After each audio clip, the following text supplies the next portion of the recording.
Obeziteti mund të përkufizohet si sëmundje kronike, ku yndyra është e akumuluar në trup dhe mund të sjellë efekte negative në shëndet. Dion Bardhi, nutricist, tha se pasojat negative nga obeziteti janë të mëdha, jo vetëm nga ana biokimike, por edhe psikologjike. Obeziteti spori është në gjendje ku yndyra është akumulu aq shumë sa që mund të na jep efekte negative në shëndetin tonë. Pse tash konsiderohet sëmundje? Do më thoni ka diku që gjallet 70 vite, jo ma shumë, që u konsideru dhe si epidemi dhe smundje kronike. Pse kronike është për shkak se është për një afat të gjatë dhe dëmet ose efektet negative që i merr prej obezitetit janë të mëdha.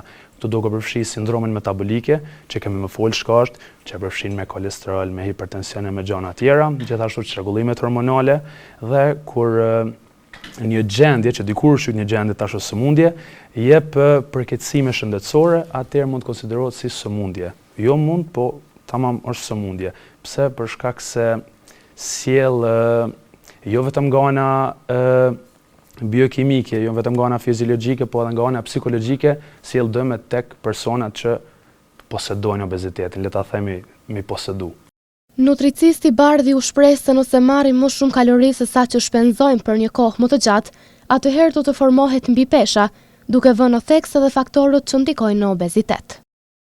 Në thjeshtësi, obeziteti mundemi mi quajt kur numri kalorive të marra me ato të harxhuara, domethënë është një ekuacion sa kalori marrim, sa kalori harxojmë.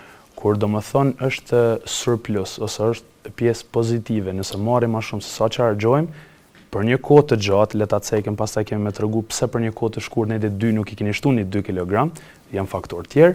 Nëse kemi marrë më shumë se sa kemi harxuar për një kohë të gjatë, atëherë komu formu mbipesha. Pse? Sepse trupi ka tendencë me depozitu acide yndyrore.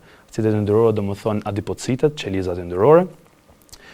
Por nuk është vetëm ushqyeshmëria.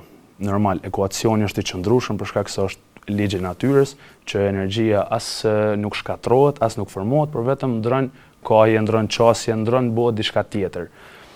Por që janë edhe disa faktorë tjerë që luajnë rol. Për shembull, e kemi gjenetiken, nuk është faktor tepër i madh, po normalisht ja vlen mi përmend. Kemi faktorët ambiental, secila nga këto ndikojnë në apetitin tonë. Momentin që ndikojmë në apetitin tonë, na kemi më hongër më shumë.